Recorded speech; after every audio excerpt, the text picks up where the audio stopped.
दोस्तों, कक्षा 10वीं वार्षिक परीक्षा के लिए मैं पेपर लेकर आ चुका हूं, जिसमें से 100% आपकी परीक्षा में प्रश्न देखने को मिलेंगे। सभी बच्चों को मैं बता देता हूं, क्लास 10th एमपी बोर्ड वाले जितने भी स्टूडेंट हैं उनके लिए ये संस्कृत विषय का पूरा पेपर है, और वो भी सॉल्यूशन सहित। सभी स्टूडेंट चैनल को सब्सक्राइब करके रखना। यदि आपको 4 ही सेट चाहिए इसके, तो आप हमारे ऐप को डाउनलोड कर लेना। ऐप की लिंक मैंने डिस्क्रिप्शन में आप लोगों के लिए डाल दी है। दोस्तों, आप सभी को वहाँ पर 6 सब्जेक्ट के कोर्स मेंबरशिप के तौर पर मिल जाएंगे, तो आप मेंबरशिप को परचेस कर लीजिएगा। टाइम है अभी आपके पास में। देखिए पहला क्वेश्चन, उचितम विकल्पम चित्वा लिखत। सज्जन इत्यस्य पदस्य संधि विच्छेदः अस्ति। मतलब जब सज्जन का संधि विच्छेद करते हैं तो बनता है सत प्लस जनः। ठीक है, अब यहाँ पर ये व्यंजन दिया गया है। प्रथम जो शब्द है उसके अंतिम वर्ण में यदि व्यंजन आता है तो वहाँ पर व्यंजन संधि होती है। तो सज्जन जो है सत प्लस जनः, सज्जन व्यंजन संधि आपकी इसमें बन जाती है। ठीक है, ऑप्शन नंबर फर्स्ट आपका संधि विच्छेद सही होगा। अगला देखिए, विद्यालय इत्यस्मिन् पदे संधि अस्ति। तो विद्यालय में दीर्घ संधि है। दीर्घ कैसे, ये आप देखिएगा यहाँ पर, जैसे विद्या प्लस आलय, इसका ये संधि विच्छेद बनता है। इसमें बड़ा आ लिखा हुआ है और इसमें भी बड़ा आ है, दोनों को मिलाकर बड़ा आ बनता है। तो इस तरीके से विद्यालय जो शब्द है, ये ध्या है ना, इसमें बड़ा आ शामिल है। बड़ा आ क्या है, दीर्घ है, और दीर्घ भी स्वर है, इसलिए इसको दीर्घ स्वर संधि कहा जाता है। इसके बाद में आपका जो नेक्स्ट क्वेश्चन है वो देखिएगा, जगन्नाथ इति विच्छेद पदस्य संधि बदम अस्ति। तो जगत प्लस नाथ, इसमें आप लोगों का जो जगत प्लस नाथ लिखा हुआ है ना, इसमें ता जो है ये व्यंजन है, तो ये भी आपकी व्यंजन संधि ही होगी। ये बात आप ध्यान रखिएगा। जगन्नाथ में भी आप लोगों की व्यंजन संधि करेक्ट। अगला है पंचवटी इत्यस्मिन् पदे समास अस्ति। देखो सबसे पहले बात तो मैं आपको बता देता हूँ, पंचवटी का जब समास विग्रह करते हैं तो ऐसे बनता है पंचानाम वटानाम समाहार। ठीक है, इस तरीके से आपका बनता है। पंचानाम वटानाम समाहार का मतलब होता है 5 वटों का समूह। प्रथम पद यदि संख्यावाची होता है, ठीक है, तो यहाँ पर आपका द्विगु समास होगा। ठीक है, तो यहाँ आपका द्विगु समास करेक्ट आंसर हो जाएगा सभी बच्चों का। ठीक है ना, ये द्विगु समास है पंचवटी में। तो दोस्तों सभी बच्चों को पंचवटी के रूप में द्विगु समास आंसर करना रहेगा। इसमें द्विगु समास मैंने टिक पहले ही लगा दिया ताकि स्क्रीनशॉट ले लो आप, ध्यान रखना। और अगर इसका पीडीएफ आपको चाहिए ना, पूरा सेट का पीडीएफ चाहिए, तो ऐप को डाउनलोड कर लेना। ऐप पर मैंने पूरा पीडीएफ दे रखा है। अव्ययभाव समासस्य उदाहरणम अस्ति। तो ये जो यथाशक्ति लिखा हुआ है, ये अव्ययभाव समास का उदाहरण है। कैसे है ये बात भी आप समझ लो। यथा शब्द अव्यय शब्द है, ठीक है, और जहाँ पर पूर्व पद अव्यय हो, ठीक है, तो उसे अव्ययभाव समास कहते हैं। राजपुरुष में तत्पुरुष समास है, त्रिभुवनम में द्विगु समास है, पीताम्बर में बहुब्रीहि समास है। यहाँ पर अव्ययभाव समास की पूछी थी, यथाशक्ति आएगा। राजपुरुष में भी मैं लिख ही देता हूँ, तत्पुरुष है, त्रिभुवनम में द्विगु है, और पीताम्बर में बहुव्रीहि समास है, क्योंकि इसमें अन्य पद प्रधान होता है।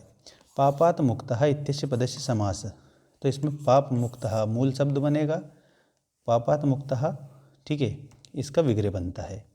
अब रिक्त स्थानानि पूर्यात् देख लीजिए। रिक्त स्थान, पहला रिक्त स्थान क्या दिया है, आम्रम इत्यस्य पदस्य पर्याय भवति।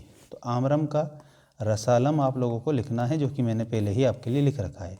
शरीरम इत्यस्य पर्याय पदम, शरीर का तनु, ठीक है। सुलभ का यहाँ पर विलोम पूछा है तो दुर्लभ आएगा, ठीक है। सार्थक का विलोम पूछते हैं तो निरर्थकम आएगा। मधुराणी गीतानी का विशेष्य पूछा है तो गीतानी की विशेषता है, गीतानी की विशेषता है कि वो मधुर है, इसका मतलब ये विशेष्य होगा। सुंदर बालक में सुंदर विशेषण है, ये आप ध्यान रखिएगा।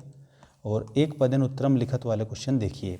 अत्र जीवितम कीदृशम जातम। तो दोस्तों दुर्वहम, यहाँ जीना दूभर हो गया है, ठीक है। प्रकृति ही एकमात्र सहारा है, अतः पर्यावरण शुद्ध हो। केन संबंधेन वाल्मीकि लवकुशयो गुरुहु। तो उपनयन उपदेशे आपका आंसर होगा सभी बच्चों का करेक्ट।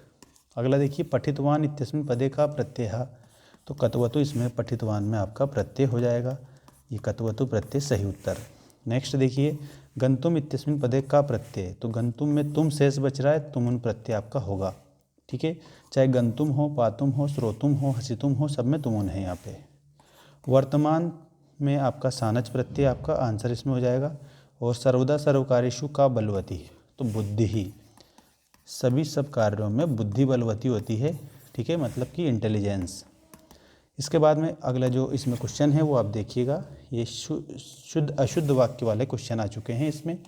हसित्वा पदे कत्वा प्रत्यय अस्ति, बिल्कुल सत्य बात है, क्योंकि इसमें हसित्वा जो है ना, हस तो धातु है आप लोगों की और कत्वा प्रत्यय है। आदाय पदे ल्यप प्रत्यय अस्ति, बिल्कुल अभी देखते हैं, आ प्लस द प्लस ल्यप, इसको मिलाकर आदाय बनता है, इसका मतलब ल्यप प्रत्यय है, तो ये भी सही है। पठितः इत्यस्मिन् पदे कत प्रत्यय अस्ति, पठ प्लस कतः, ये भी सही है। अहम मानवाय जीवनम कामये, ये भी बात सही है। खादति पदे खाद धातु अस्ति, बिल्कुल सही है। दुर्बले सुत्वे मातु अधिका कृपा ना भवति, तो ये इसमें ना लिखेंगे, अगर यहाँ ये ना नहीं देते तो फिर आम लिख देते, क्योंकि दुर्बल पुत्र पर माँ की सबसे ज़्यादा कृपा होती है, और इसमें ना दे रखा है जो कि गलत है। उचितम युग मेलनम कुरुत में देखिएगा जोड़ी सभी बच्चे, धातुम में तुमुन प्रत्यय से मिलाएंगे।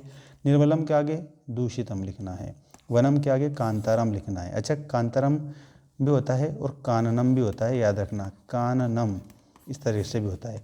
बुद्धिहीना का बुद्धिमती, मधुराणी का वचनानी, विचित्र का साक्षी, ठीक है, इस तरीके से आप इसे कंप्लीट करेंगे। बाकी ये जितने भी आपको क्वेश्चन दिए गए हैं ना, इन सारे क्वेश्चनों को आपको क्या करना है, अच्छे से याद करना है। अगले सेट में आप लोगों को मैं और क्या क्या जानकारी दूंगा वो भी मैं पहले ही आपको बता देता हूँ, ध्यान रखना सभी स्टूडेंट्स।